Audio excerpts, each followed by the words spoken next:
nearly winning game again. And that's why I like Azir, especially for Fnatic, because it's one of the champions where he can win that mid lane and push it in and be aggressive, while still have more team fighting power later on. But obviously LeBlanc was left open by the KOO Tigers in the first game because of Gangplank, Mordekaiser, and the Elise ban. But I'm still expecting Fnatic to go for Rek'Sai as the first pick.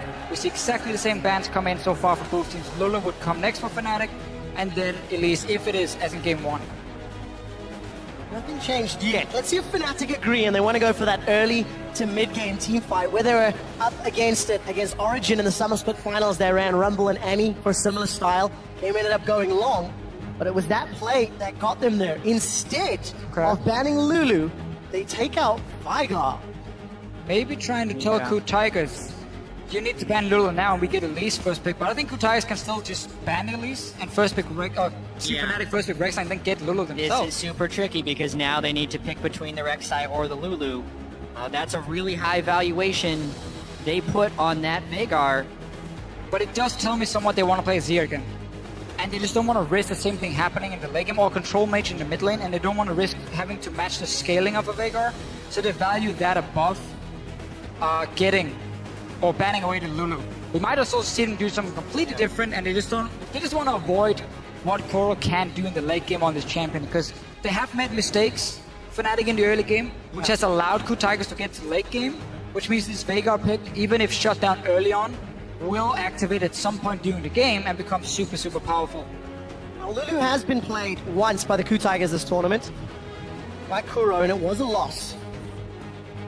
We need to see how they handle themselves and what Fnatic will run into it. Currently the hover is on the TF.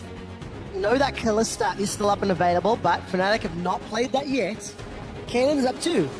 Canon is up to, I mean, you can do a full global comp here. You have Rek'Sai already. Twisted Fate, you don't have to pick it now though, the way I see it for Fnatic. Because if KOO Tigers wants to try and skirmish you early on with Smith up in the top lane, you bring 2, 3, 4 teleports and you say, hey, you're not alone now, it's not a 1v1 anymore. But yeah. Fnatic just goes with the early Orianna pick though, which, if you're going to pick Orianna, I like picking it in this context. However, coming into this series, the only 2 games Fnatic had lost had been Fnatic on Orianna. It's not a surefire playmaker. It is more of a late game champion, and it is good in the lane at least. So Fnatic is definitely keeping their options open, if more than anything. It's one of these small counter picks into a Lulu. In the laning phase, you will win that as the Orianna. But it is a bit what we talked about, how by banning Veigar, it seemed like Fnatic want to try and get a scaling mage in the mid lane, just not want to deal with Veigar's scaling as well. So ban him away, so they might run a composition now, a one combo composition against this Lulu and say, okay, you can only ulti 1 guy. If we get 2 or 3 with our AoE comp, the Lulu ulti will do very little. But obviously you have to then execute it perfectly. Alright, we'll see if Fnatic can make that work and how well Yellowstar is going to perform on this Thresh. First time here at Worlds 2015. Thresh has somewhat fallen by the wayside as a go-to support. We did see last week KT versus KOO. We'll see what Yellow can do with it today. Lee Sin locked in for Hojin, formerly known as Lee, and Prey going to his Ashe once more. This is actually the jungle pick I expected, not the Zac. In most of these games, Hojin did get some good late game team fights with the Zac, but this is much more his style. It's not a good matchup against the Rek'Sai, but it's probably better than Zac as far as early game matchup, for sure. Because Lee Sin is a good early game champion. I really like those 2 picks from KOO. They're also forcing Fnatic into some difficult choices because the Ashe arrows can be game changing. Yeah, KOO Tigers is running with a lot of pick potential here. Lee Sin single out a guy, Ashe arrow single out a guy. Alistar is fantastic at diving again, catching out people. So KOO Tigers have a lot of pick potential on their side.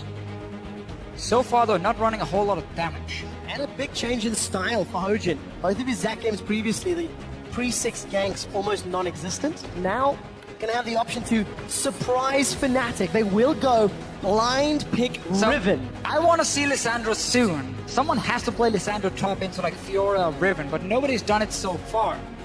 Not sure Smith needs to. I think we're going to have to wait for Marin to play it in the finals. It's one of his most played champions in solo queue, and both these guys are Riven players, or in Smeb's case, a Fiora player. Smeb can just go Fiora and doesn't seem like Fiora is in Huni's champion pool here. Could end up costing them a whole bunch. Or does Smeb go and play the same pick into Huni? So Huni played into Smeb. Let's think back to game 1, because what happened in this matchup, it was very even early. But as soon as Huni got a bit of armor picked up for that Frozen Heart as the first item, there was no trades going on anymore. He could just push out the wave all the time and look for flanks. He didn't have to worry about the Riven trying to all in him. So Smeb is going to do exactly the same. Again, it's a composition with so much pick potential coming in here. If Fnatic is mispositioned, that's an arrow in your face, Lee Sin kicks you back and smack. And I think the Hecarim is a reliable counter pick to the Riven. It is a favorable matchup later on in the game, whereas the Fiora is still a skill matchup that Smeb won, but they're not necessarily taking risks here. Hojin on a comfortable champion, Kuro had to do the Lulu the denial.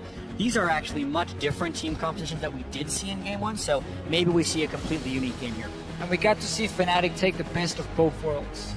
Rek'Sai first pick, so you have that early game jungler. I think this is a lot more mixed compared to what we just saw before. They have a control mage who can scale in the mid lane, and you have an early game jungler compared to before, where they were in a situation where they had to pick a Skarner because Rek'Sai and Elise were banned away. They're like, okay, how do we get early pressure? Skarner? Nope, that's not going to work. So now they have a bit of everything. Okay. And we need to see how they make use of all of their different tools, because this could be the last game from a European team on European soil. Ladies and gentlemen of Brussels, let your votes be known on Twitter and with your cheers. Will Fnatic be able to pick up any games at all in this best-of-5 semi-final? Or will KOO show the Korean dominance and have our first ever all-Korean final at the World Championships? It's game 3 with Fnatic on the blue side, fighting to stay alive. And that hill has become incredibly challenging.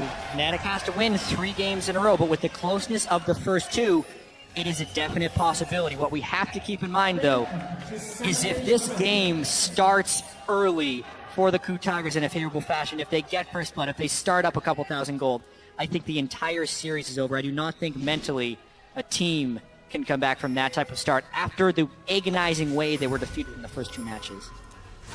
Also not running double teleport on the side of Fnatic. Fabian once again is going all in on this laning phase.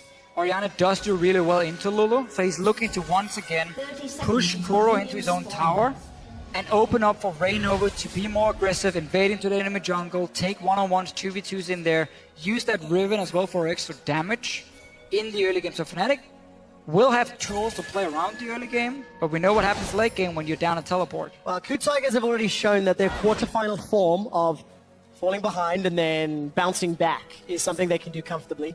Their group stage form was significantly more impressive in the early game, securing a ton of kills and punishing both Pain and CLG. Let's see if Hojin with Prey and Smeb can again get that strong early and maybe snuff out any hope of Fnatic pulling a reverse sweep. Yeah, I think absolutely with Lulu and Ashe, they can still have a decent late game plan, but this is more KOO Tigers composition that'll take some risks early. This is more of the group stage style of KOO, where maybe they feel comfortable enough to make plays. Just wait for the first time Fnatic groups and see if Prey lands the Ashe arrow that starts the cascade.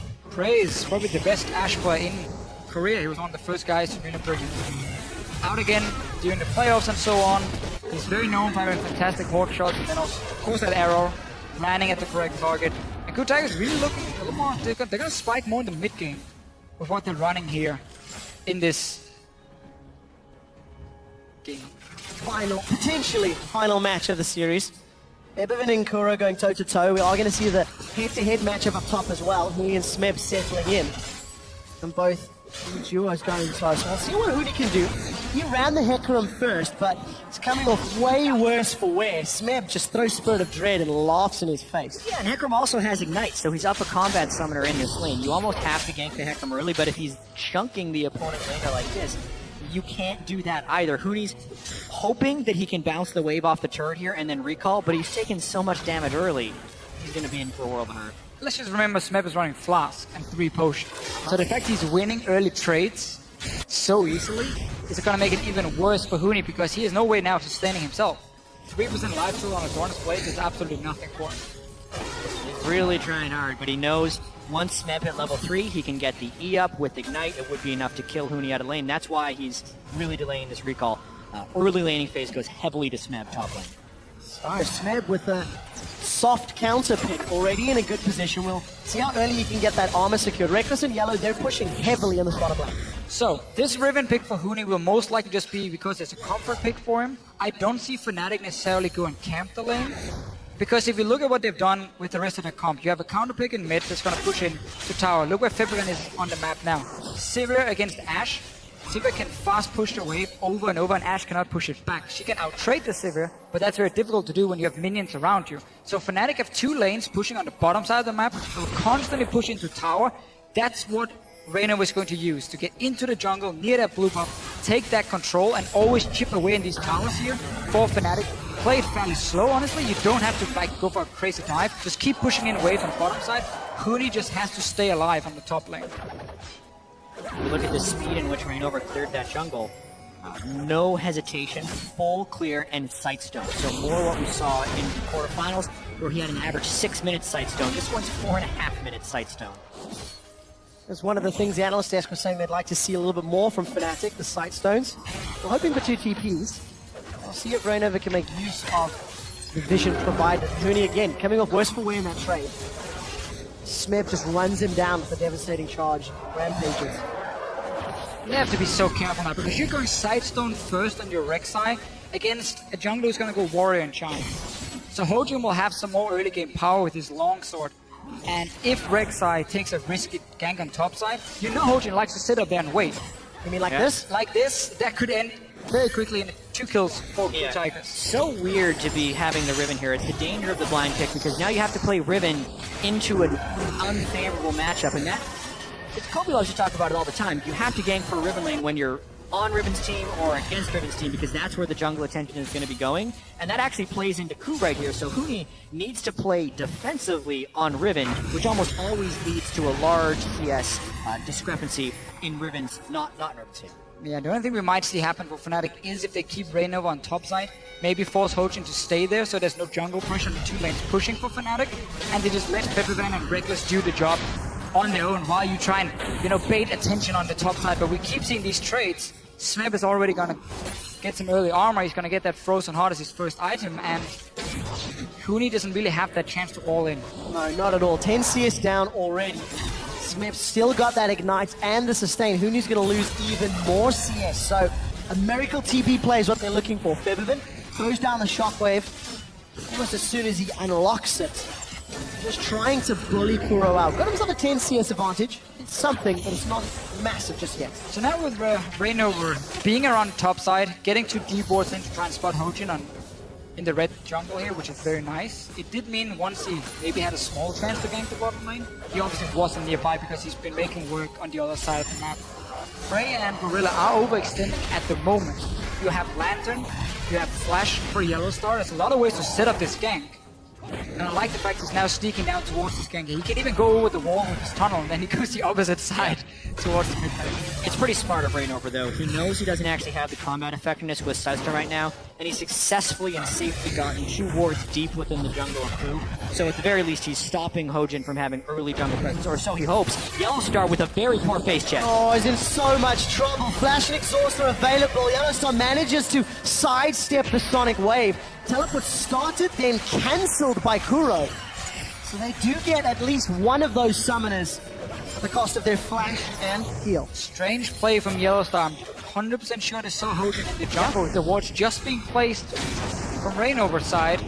That was one of those things, well, if I check it in here, I am going to lose. So I should check it just to make sure that's not the case. Even if there's nobody there, what was going to happen? He would just walk up the river. Yes.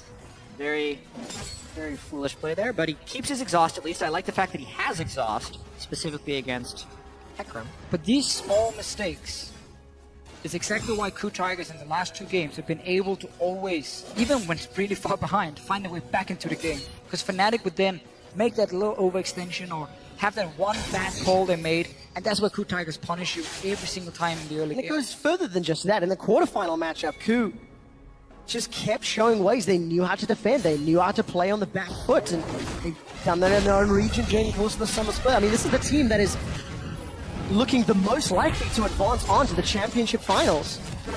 And every single time they show up, they find new ways to impress and new ways to look good on the Rift. though. Febiven does have that 21 CS advantage on Curl, who, even with the catch, is still losing this early game by 400 gold, even with the counter pick in the top lane. So they're definite things not going well for KOO Tigers. Yet, as you say, Quickshot, they consistently find ways to win. I still like this from Reignover, how he goes up not to gank, but just to place a ward. Now he finds Hojin as well. He's gonna look for the knockup. Huni actually flashes over the wall. Dragon's Rage will buy some time. Reignover's holding onto his flash. Huni pulled the trigger very early. Look at the river. KOO has got support. Reignover and Huni, they've gone too far. Onslaught of Shadows sends him against the wall. Smeb is looking for Huni, looking for first blood. Febiven does have Shockwave, but will not use it. Flash is available, and KOO Tigers, they secure the first kill. Great roam by Gorilla to be there. That's ultimately what salvaged the kill at the end. But honestly, there were so many small misplays by Fnatic in the approach of that gank. First off, Reignover didn't have to jump over the wall early because Hojin was going to walk around that bend, and then he could have followed with his tunnel. Secondly, he unburrowed early and didn't chain the CC with Huni, but with the Alistair roam up in the top lane, Fnatic at least cross maps with the turret. Yeah, that's what I like about the play here for Fnatic, is the fact that either it's 3 versus 3 and it's even because they forced Hojin away, or if another guy joins, being an AD carry support or whatever, you take the bot tower. Because again, remember what Fnatic has done for the first 10 minutes. Constantly push the bot lane and the mid lane and chip away on the towers. The idea of the play was great. Reignover preempted the Lee Sin invade. The execution of the play was extremely lackluster, and KOO out-executed once again. That's basically how KOO has been winning these games. I think strategically, Fnatic has had a lot of superior calls, but KOO has just been playing better in the moment again and again. Let's see if Reckless can outplay Gorilla. Spell shields the headbutt, and Gorilla not going to be quick enough on that Pulverize, but gets the Summoner spell. And that means Reignover, Huni, and Reckless, or even Yellow, are flashless for the next few minutes. In order for Reckless now to move further in this game, he's already taking his own bot lane tower. There's no value in him just constantly pushing the bot lane really at the moment, so he really wants to push out this wave and then swap the top lane and 2v1 the Hag ramp, but because he just lost the flash, it becomes so much harder for him to do, and here's a dive! Yellow Star's in trouble. He's been caught by the Crystal Arrow, and the TP is going to bring some more play from Kuro. They get themselves a second kill, and maybe even the tower if they stick around for this next wave. Now that was a good play by KOO. That's exactly what they want to do in that situation. They burned the early Summoner spell by Reckless. They made it even more dangerous for Yellowstar to stay under, and they abused their double teleport advantage. Exactly. That's where, again, Fnatic can get punished for not running a teleport in the mid lane. Had Febiven had TP ready, had he had the Summoner at all, right here he would just have TP'd instant down to his bot lane tower, and this guy would never even have started. KOO Tigers are just saying, we can be 4 members against 3, we have an Alistair to dive, easy, let's go for it, and that's a kill. And despite being down 30 CS in the mid lane, with Kuro's kill and assist, he's even on gold with Febiven. So he's using that teleport to keep himself very, very relevant. I think you are in a winning lane matchup without the offensive Summoner on the side of Fnatic. So when we even heard Yellowstar say, let's see what happens top. Alright, let's throw everything on the sink at Smeb. He's already chunked Huni down. The flay comes out. Onslaught of Shadows. Smeb's got one and he's not done. He's looking for Yellowstar and Reignover. Reignover unburrows the rest of KOO coming from the jungle. And ladies and gentlemen, if Huni wasn't tilted already, that may be the play. That does it. Smeb is putting his stamp on this series like he did in the quarterfinals as well. 1v3, and he turns it around. He was already in a winning matchup. He already had stacked armor, yet they gank him with double physical damage and expect it to go well. That was a poor call by Fnatic, and we were wondering what would happen if they started behind in this game. How desperate would they become already being down 2-0? That was one of the worst decisions Fnatic has made all series. Gonna cost them the top tower. Reckless was trying to shove in middle, but unable to secure the mid turret. All of a sudden, Fnatic are now 2,000 gold down, 3 kills down, an extra tower down, and the pressure continues to mount. Had the right plan in the start. Reignover wouldn't gank, he would just get a side stone, place deep wards, make sure Riven could farm, make sure your laners were safe so they could keep pushing the wave. Play, it's slow. You even have that combat summoner in mid lane, so you're supposed to win it. Riven is ahead in farm, so again, just wait it out. Take these towers. Instead, Fnatic, after giving up 1 kill, instantly says, okay, let's go for another fight. Now suddenly we need to do something, otherwise we're gonna fall behind. And that's where KOO Tigers can punish him completely. Oh, you got to flash sideways, Feathervent. He doesn't get away from the arrow.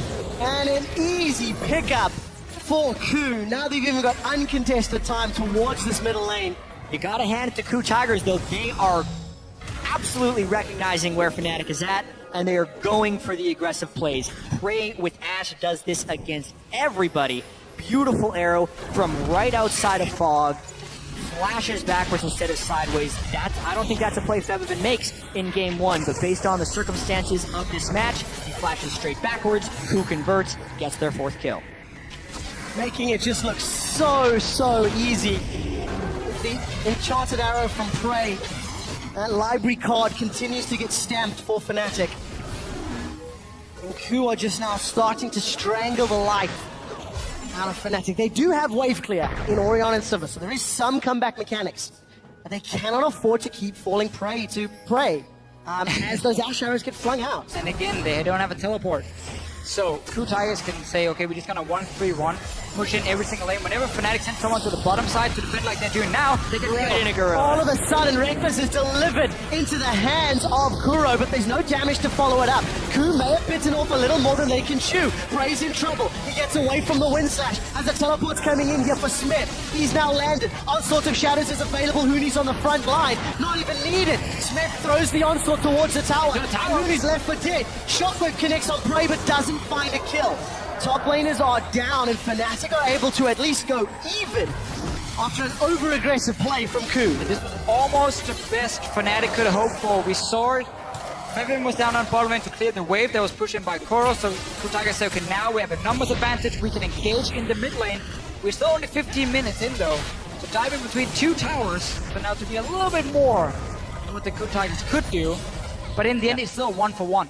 I think KOO Tigers is trying to push the tempo a little bit with their Warrior Lee Sin, especially at this stage in the game, which is why you're seeing such an aggressive roam from Gorilla, and the Lulu down already. They actually used the Lulu ultimate very early for Gorilla to overtank that turret, but then immediately have to turn on the retreat because Prey actually took turret aggro. So not a coordinated play, a rarity from KOO so far in this series. Smith teleports in defensively. And I actually like the heal from Reckless while the Onslaught of Shadows comes out to position and not get knocked backwards. I think that was very critical. At the end though, Smith gets pulled into tower, goes down, but we're gonna see KOO Tigers try and do this again. Look at Lulu on the bottom side of the map.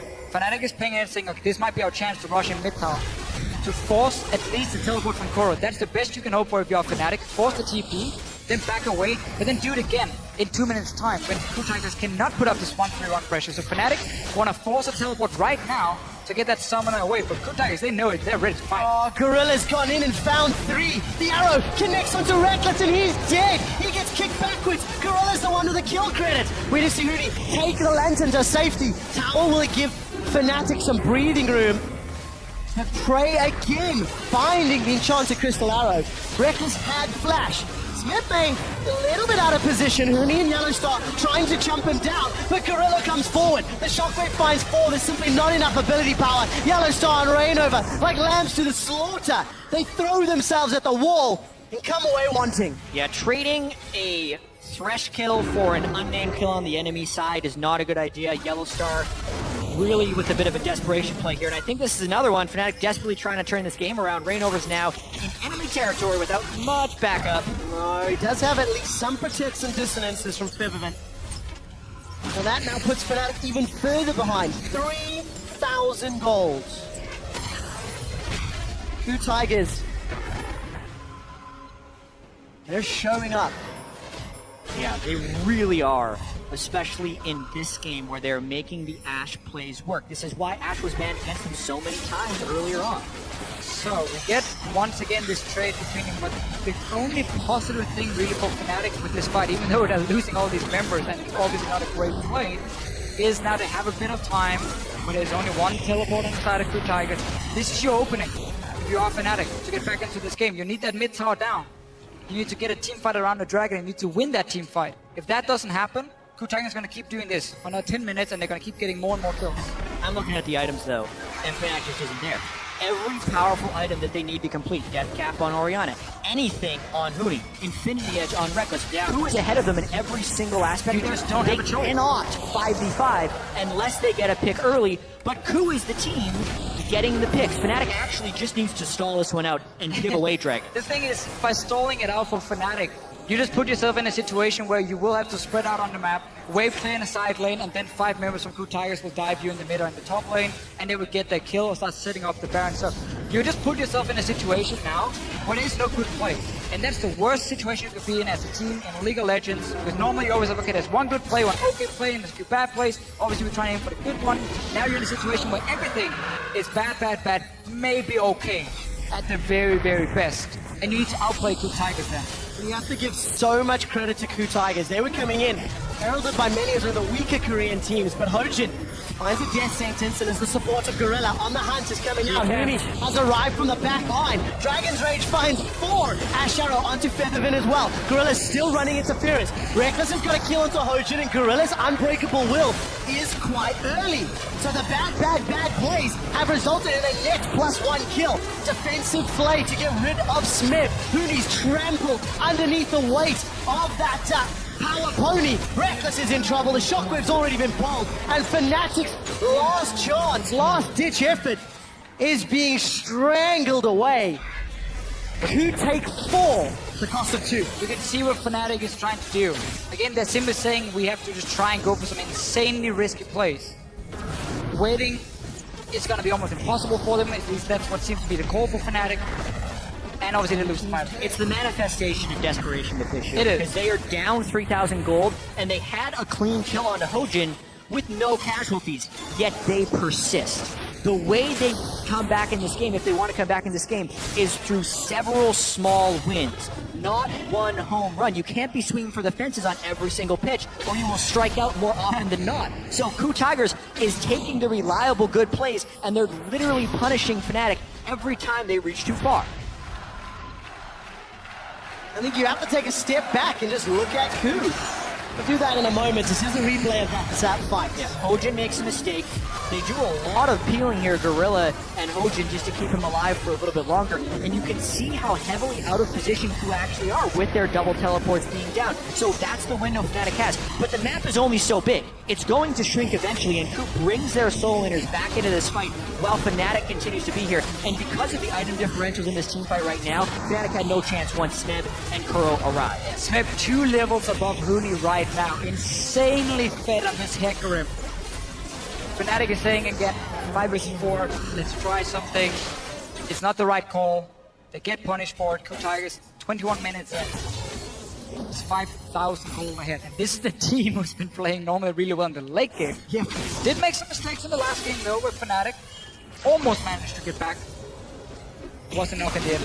Yeah, this is a team who has been down this amount of gold earlier in the game and still beaten Fnatic.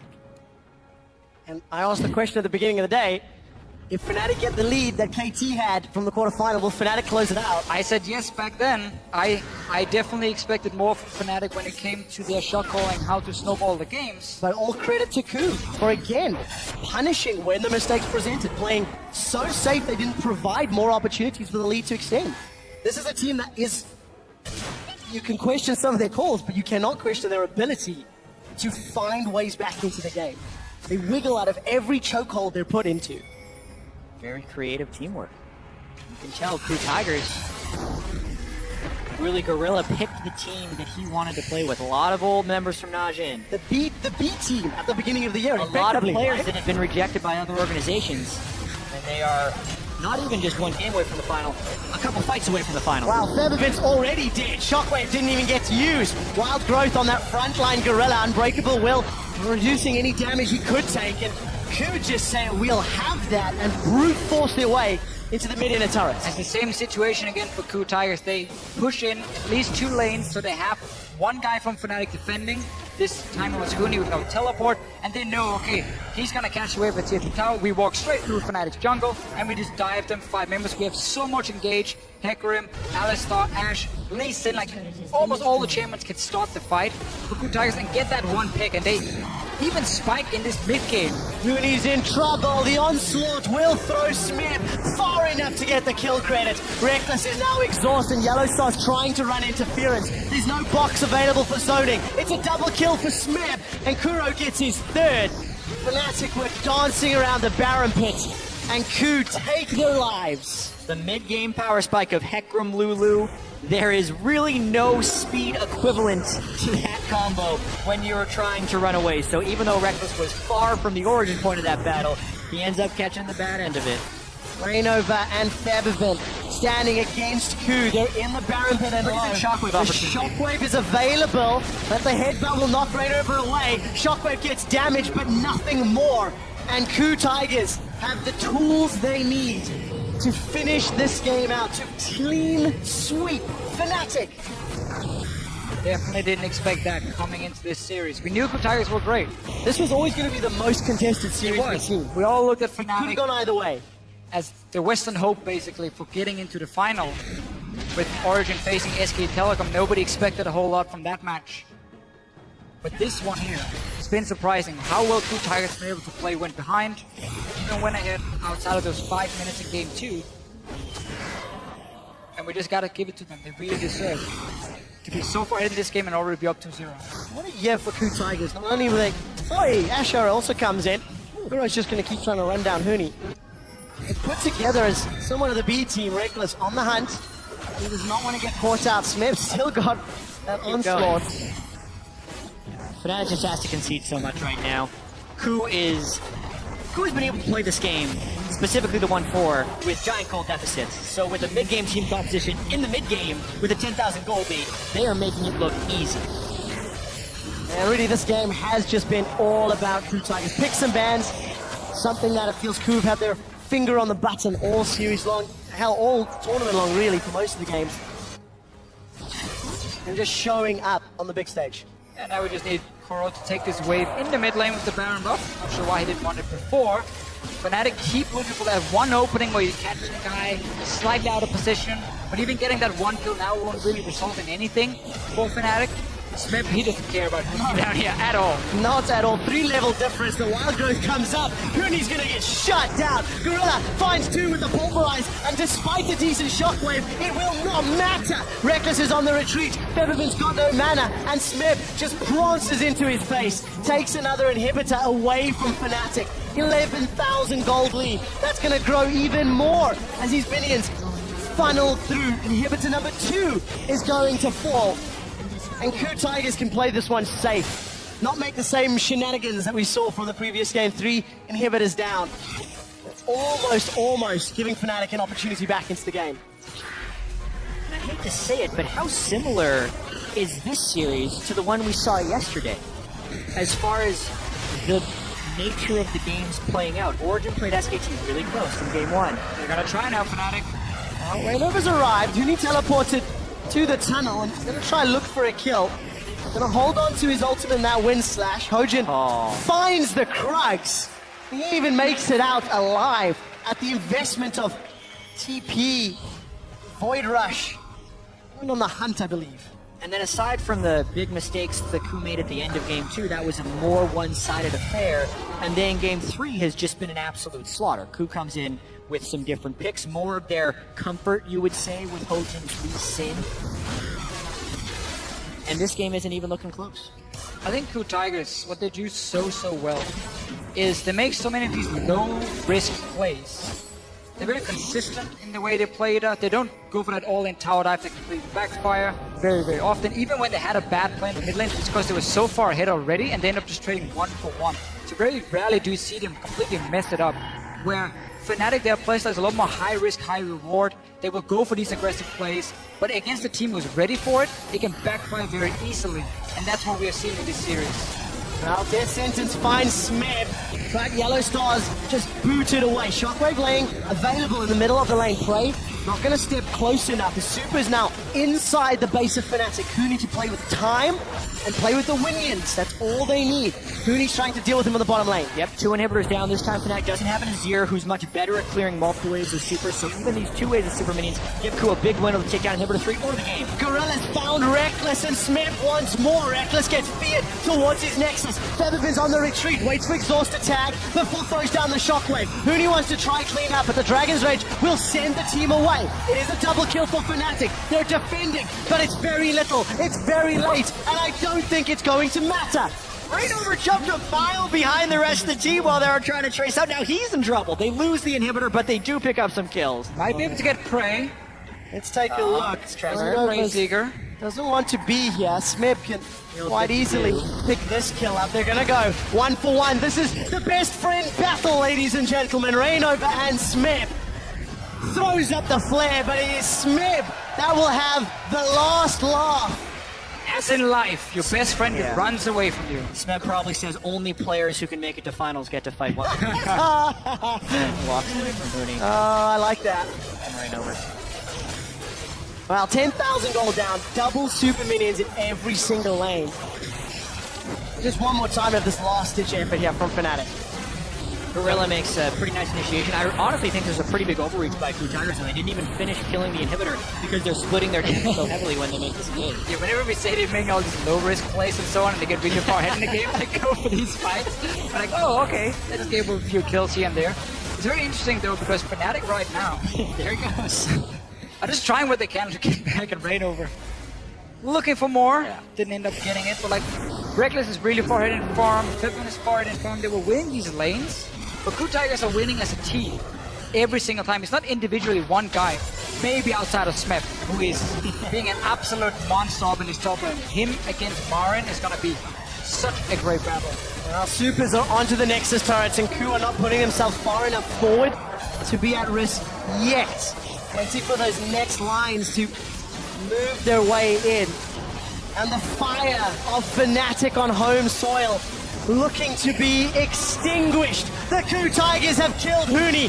4 members of Fnatic left to try wave clear, but the Dragon's Rage knocks him in the air. Shockwave cannot even complete, and the KOO Tigers looking to upset the hometown heroes. KOO will get themselves the ace, will get themselves the base, and will earn themselves a shot at the Summoners Cup in Berlin against SK Telecom.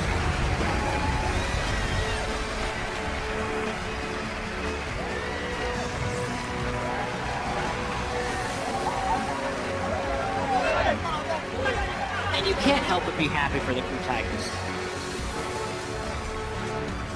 Especially Gorilla, who has done so much this year to make this team happen, to coax this team through the season. Finalist in the LCK in the spring. Qualified on championship points. And has never really been given their fair shot as a top team. Maybe for a small amount of time in the spring, people are saying. Now, they have the chance to definitively be the best team in the world if they can take down SKT. Very few people look at some of these players on this lineup and really praise them, but we get to see what they can do here. Gorilla, fantastic sport. Smith in the top lane going crazy every single game. Obviously, when there's a winner, there's a loser as well. Crushing defeat for Fnatic. What great play from KOO. All told, every time they are discounted or underestimated, they show up and surprise absolutely everybody. But it's been such a weird year for the KOO Tigers. They start out in the spring split by winning everything, being number 1.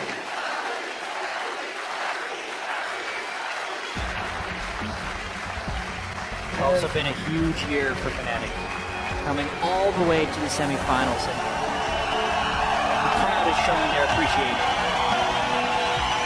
The final vote has landed, and it was a European eulogy as both EU squads drop at the semi-final stage. I still think that both the EU teams and EU fans can be very proud They put up of this tournament. more of a fight than many were expecting at times, but mistakes that we did not see from the Korean squads of KOO Tigers and SKT is a very large part of why they won those series. So often been the story. The Western teams trying, having some great players in there, having some good players who can challenge them. but then as a team, the consistency kind of lacks when it comes to the calls, and that's where it can go wrong against these Korean teams who really will punish you, and that's what we see. Everybody in the venue is on their feet to show their support here. It feels like a mix between being happy for KOO, but also for Fnatic, who put so much into this game. We've got to give some props to KOO Tigers. Because as you said, DeFiscio,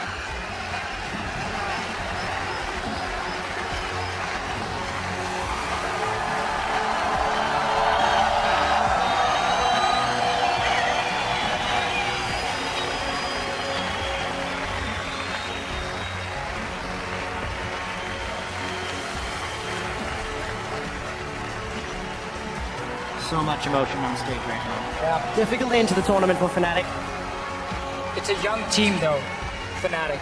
A lot of new players being picked up for this season. We know the potential is there for this team. They will be back next year, 100%. They're very, very serious, great coaching. Everything is there for Fnatic to become one of the best teams in the world. Great support by the fans here. And this is one of the harsh truths of World Championships. 16 teams show up, and everybody loses except for the champions. Everyone actually has a crushing moment. 15 of the 16 teams. Something you have to deal with as a pro. Great send-off to everybody that came out to the venue from Fnatic. But at the end of the day, they are now eliminated from the World Championship.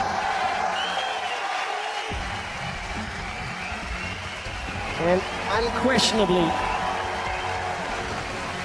we're of course in the round, and it actually appears Fnatic's going around every side of the stage to pay fans their appreciation as well.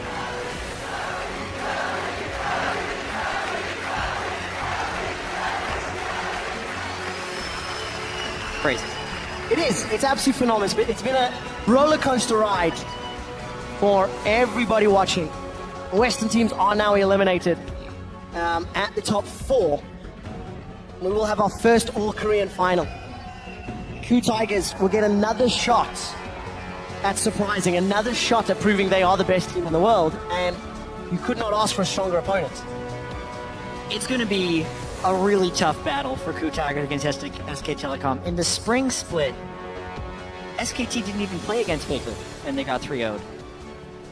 It's tough. The stylistic matchup really favors SKT. If anything, a lot of us are thinking Fnatic style had the best chance of beating SKT. But if you're playing at the level where you're making that many mistakes, Exactly, and that's, you're not going to make it. that's really the big thing when you are a team like KOO Tigers who survive on punishing people for their mistakes, and you face SK Telecom, probably the team who makes the least amount of mistakes. It just becomes so difficult for the KOO Tigers to play. But obviously we see Fnatic now walk out of the venue, getting some high fives on the way, and the crowd really loves them.